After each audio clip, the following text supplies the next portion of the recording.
I'm going to shake up the ordering slightly of this because I think that the Perth Aquaspira article response leads us quite well into the main points of this discussion. Steve, it's something that's very close to your heart. Do you want to give us a bit more detail about the article and your forthright response? You know, we always advocate for the right product in the right place, and when you choose that, you look at a lot of global constants, not just try and focus down on one thing.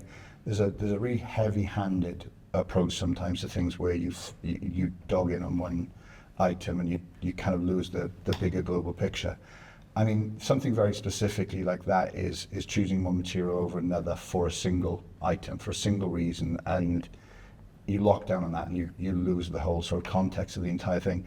In terms of like something very specifically like that, you know, there's lots of elements in there where you're using data, and while the data might be solid data, you're using inappropriately. In something like that, quite specifically, you know, we challenged that, we rebutted that, because, you know, there was the claim over carbon savings about carried weight and other bits and pieces, but actually when you focused in on it, it was almost assuredly not what was stated on the article. You know, we had a material where we would have strongly advocated that you use a different material because some of the claims just didn't stack up in the long term. That you know, the right use of the material would have been, from our side of things, would have been a precast option. There was not the savings that appeared to be there, and there were other benefits further down the line that concrete would have far more assuredly, given the longevity, given everything that we have as an inbuilt, would have been better. But that's very much one of those cases where it might be worth explaining as well what the actual situation was in terms of the to do with Perth Council, I believe, wasn't it? It was, and I think somebody said to me when we were talking earlier that, you know, they'd read it and they'd seen it and had very much the same kind of challenge to it.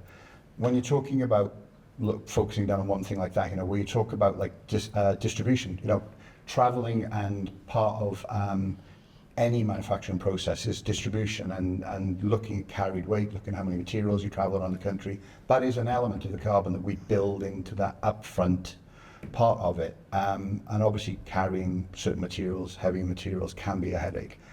But the longevity, when you look at the lifespan of the system, when you look at the entire carbon buildup, it's far more important than focusing down on one thing. And from that side of things, we've always advocated you know, for longer lasting material. That's a given with where we are in industry. I think, was it yourself? Did you read it?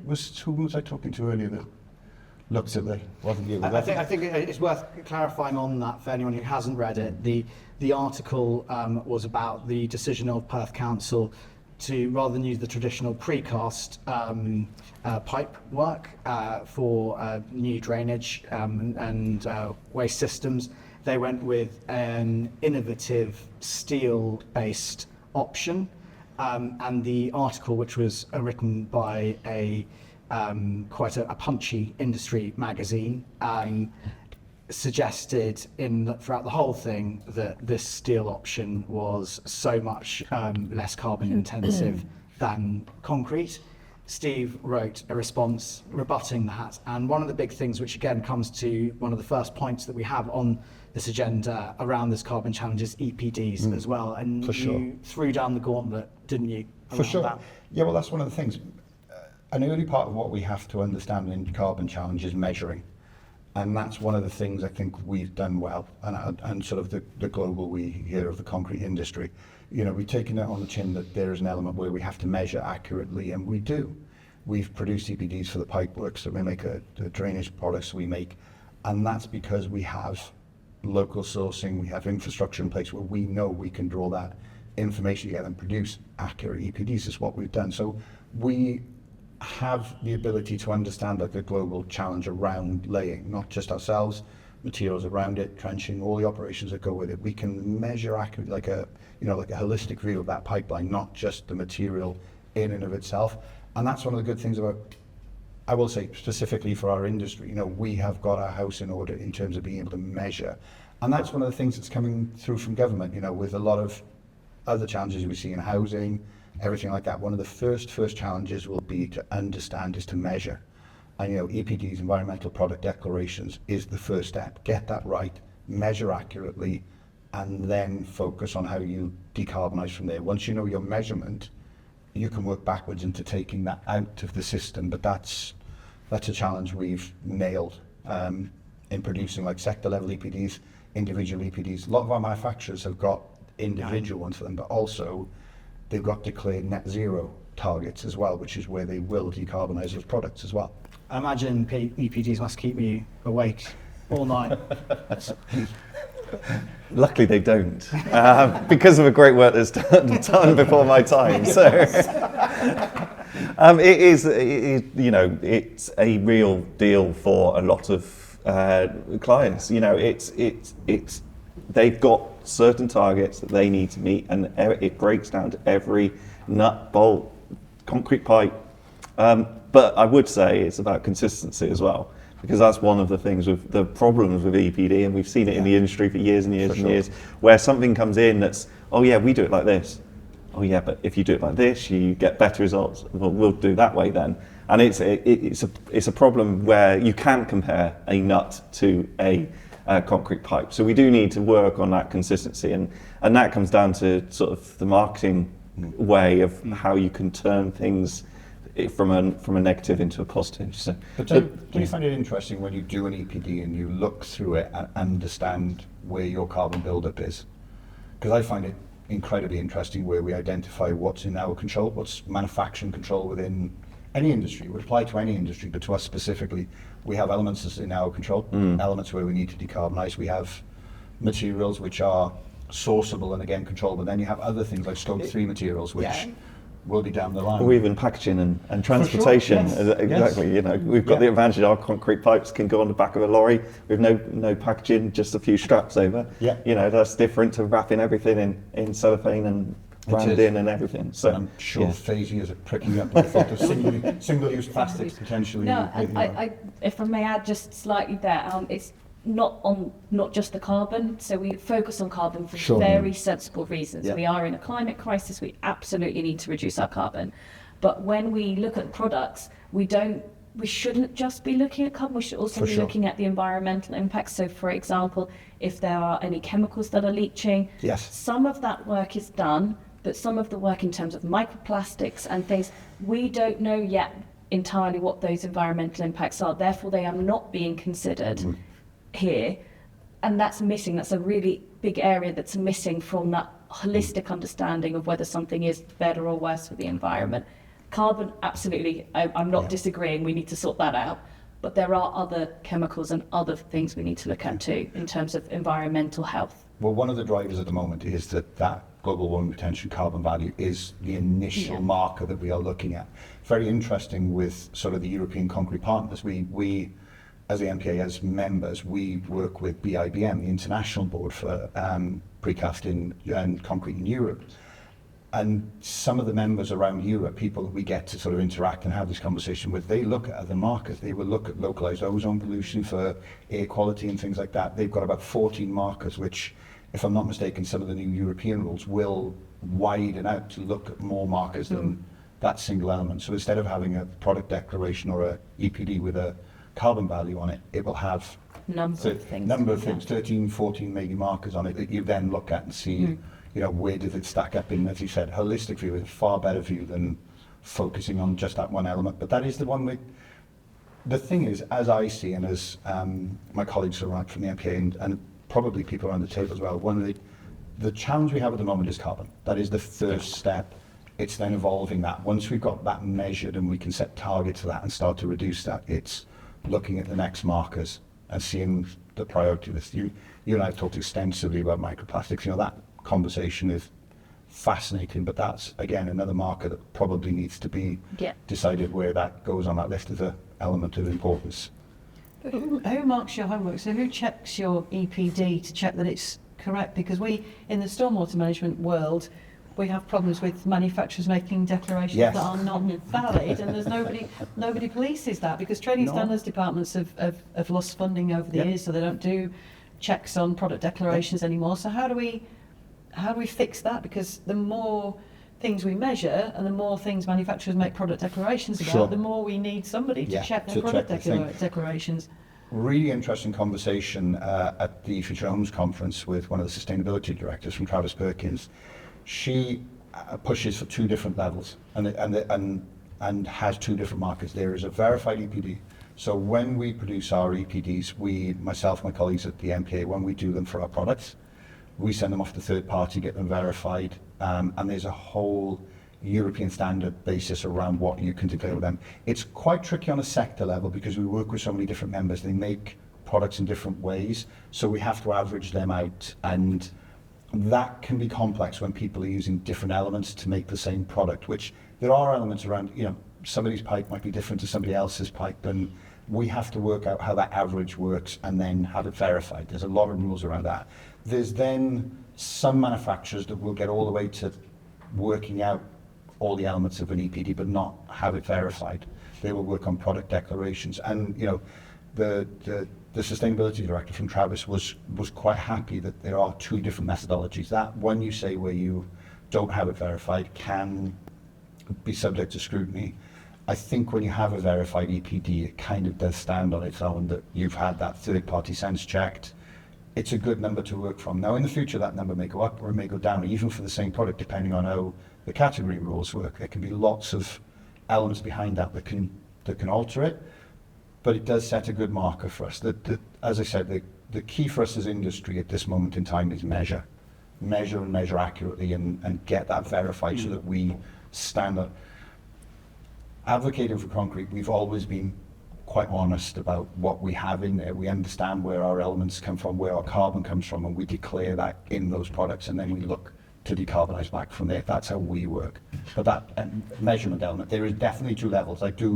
I understand the point you made. Pollution control is probably a 3rd level, which is somewhere beneath all that, where people just will think of a number and time by 2. Well, this again leads into some of the stuff I think is really interesting, because some of the research we're doing with the MBIF is product specific to us, but it's about how we decarbonize not just our material, because that's for us and the members to work on. These guys are constantly looking about where their target for decarbonization is. For us, it's also about what else happens around it. Can we take some of the raw material, the virgin material out of it, because that's where a lot of the carbon is. Where can recycled materials come into it? Where can we change? Part of the research, which is fascinating, the work that's going on with the MBIF, is how can we change laying that pipe so that the carbon element of that whole, that global piece, reduces significantly? Can we take that out in there, not just our material, help everything downstream of that? But this is also where working with universities also comes into play more generally, isn't it? Because we are independent, we have no sort of skin in the game, so to speak. We are also trying to be very transparent, because one of our outputs is always publishing papers, and therefore providing a lot of evidence how we have done a calculation. So if we do some sort of, whether it's a carbon or consequences calculation with respect to utilities, we will lay out how we've calculated it. And somebody might disagree and say, look, I think that factor is wrong and you need this factor. That's all right, but then you can just still follow it step for step, and therefore you can then show how the calculation was done. And because of that transparency, that then helps you with that comparison. So some of the work we're doing with Transport for London and Hawke, the Highways and Utilities Committee, is to look at a road to net zero, is what the project is called, but it's looking at an all consequences calculator. So where we're looking at different, it's not the product itself, the product plays a role, but also different ways of installing that product, and trying to compare how different methodologies could impact. Carbon, again, plays a role, economics play a role, but also social and environmental, general environmental consequences play a role. And again, because we can put it, we can show it quite in a transparent way. We can say, this is what we've taken into account. Maybe we haven't taken micropollutants into account, microplastics into account at this stage, but this is where it would fit, and it's just an add-on that we can then put into the general calculation. But then we can see what does trenching versus trenchless versus minimal dig. What are the sort of individual outputs, the consequences of doing it in different ways? I like what you said about the research being independent. because one of the first things Faye said to me when we met and we looked at, we scoped out a project that we would be looking at next year. One of the first things that Faye said was, look, the results are the results. That's what comes up.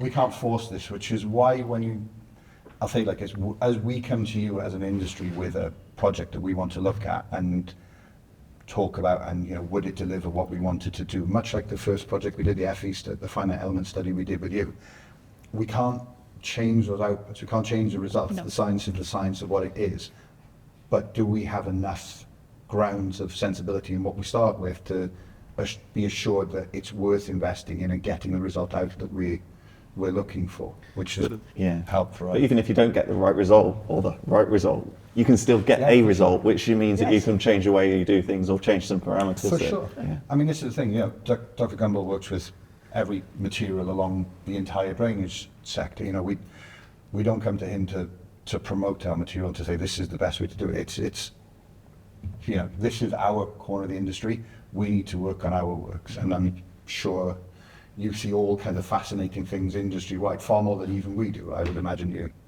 you see so. Yeah, I mean, I would pick up on the point that the important thing is to have good information. It's extraordinary. I mean, if you think of concrete pipes, they're still designed in the same way they were 120 years ago. Mm-hmm.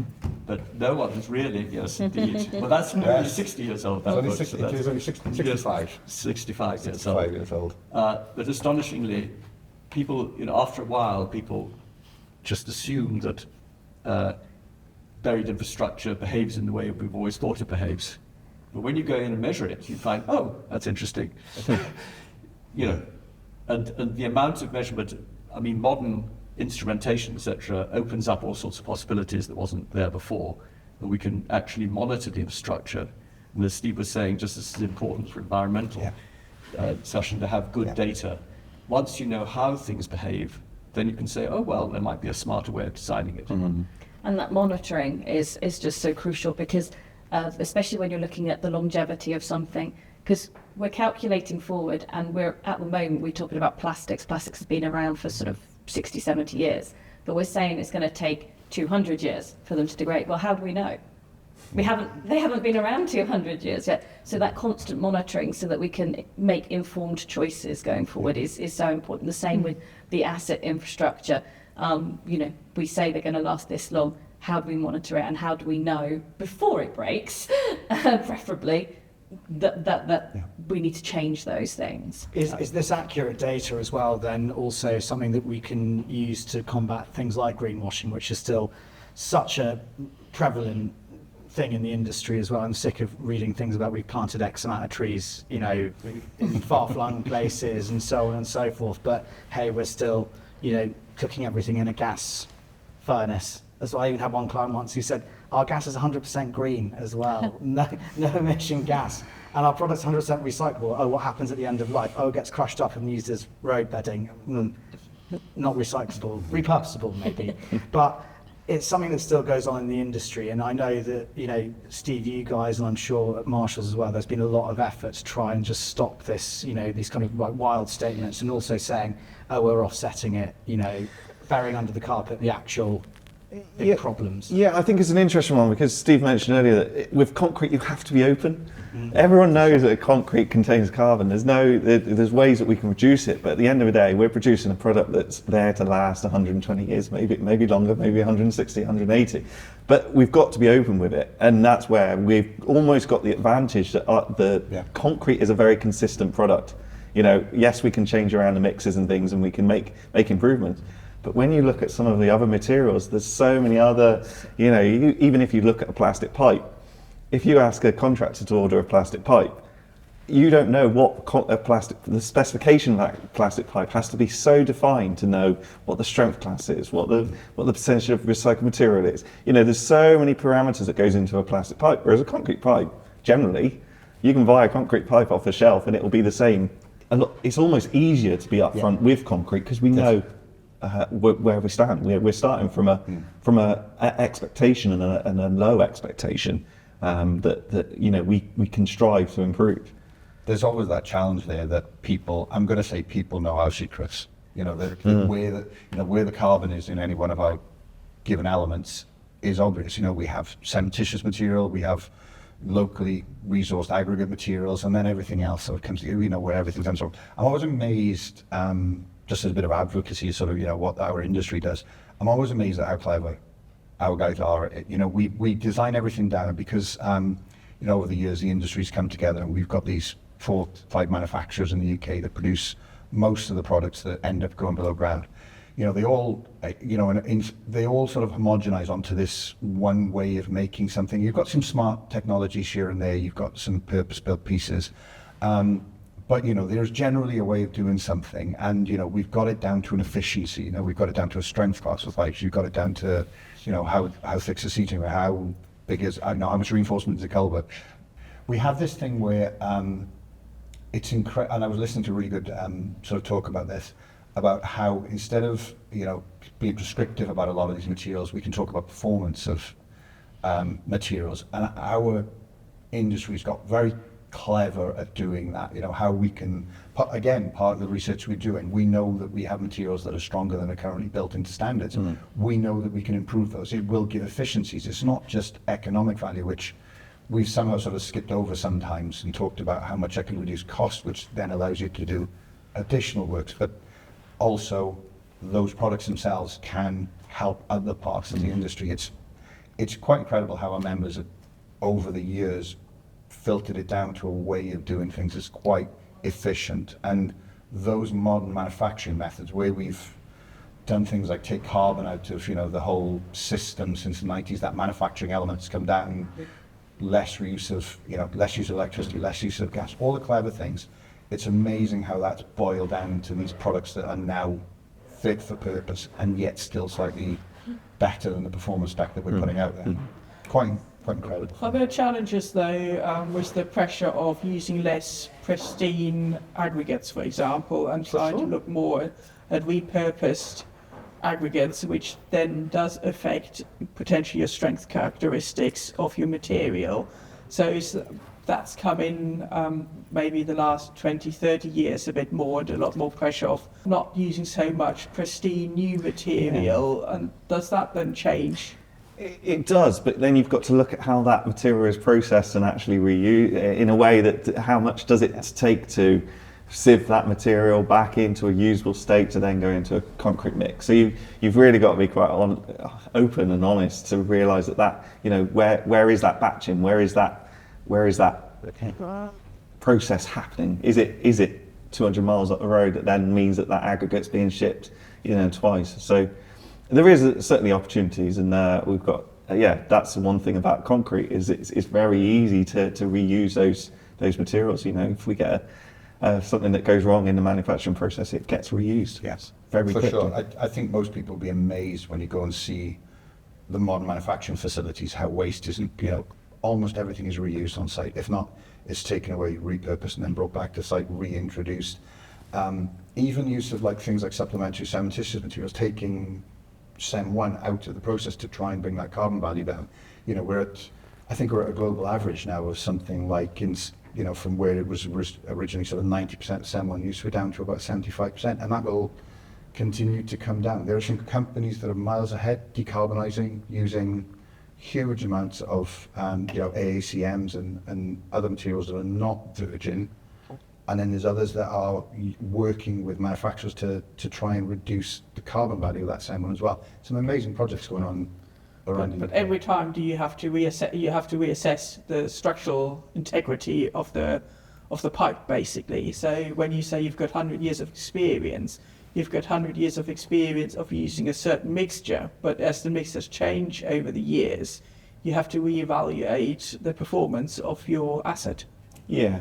But we're undertaking that testing as a standard measurement anyway. So we've got central labs that do the testing at regular intervals. So actually it does enable us to, because we've got the facility to test in-house, it means we can play around with mixes and actually not affect the general manufacturing process. So. Plus there's, I mean, historically especially in this element of the precast industry and drainage, there's been use of supplementary materials for many years. PFA has been a common additive, which, you know, I don't know if you know this, but the world's best least known low carbon initiative of the Hoover Dam. They used enormous amounts of PFA in there to try and reduce the heat, and unbeknownst to them, it was a low carbon project because of it, compared to what it would have been under normal circumstances. But challenges like that, yes, taking it out of the materials is the part that we're challenged with, and then there's work with people like yourselves, and then understanding elements that Faye and Joe bring in that work to wider constants as well. But that's the challenge for the members. Take the carbon out of the product in and of itself, improve that product is our challenge. Then there's the interesting part as well, which is working with you guys. Faye and I had a quick chat before this roundtable about something quite interesting that sort of almost carries on from this greenwashing thing, which is emission of data as well. Do you want to tell us a bit more about that? Yeah, I think I touched on it earlier a little bit. It's this idea of the emissions that when you say, if you focus solely on carbon, it's very easy to either miss something, although that's getting much better now, it's getting much more tightly controlled. But for example, if you're using plastic, it's coming from oil and gas, predominantly, if you're using a standard hydrocarbon.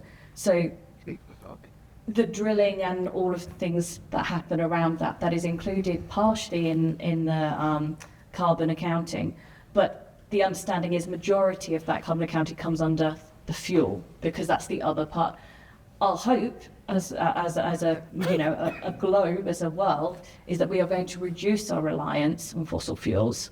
So how does that proportion then work in the future, and how does that change? So again, it's you can state the information that you have for current understanding now, but when you're looking at the future, it's really important to think about how the world is changing, what might be changing, and start to account, well, it might look quite good here, but in 10 years' time, 20 years' time, if we shift the proportions, that's going to change quite dramatically.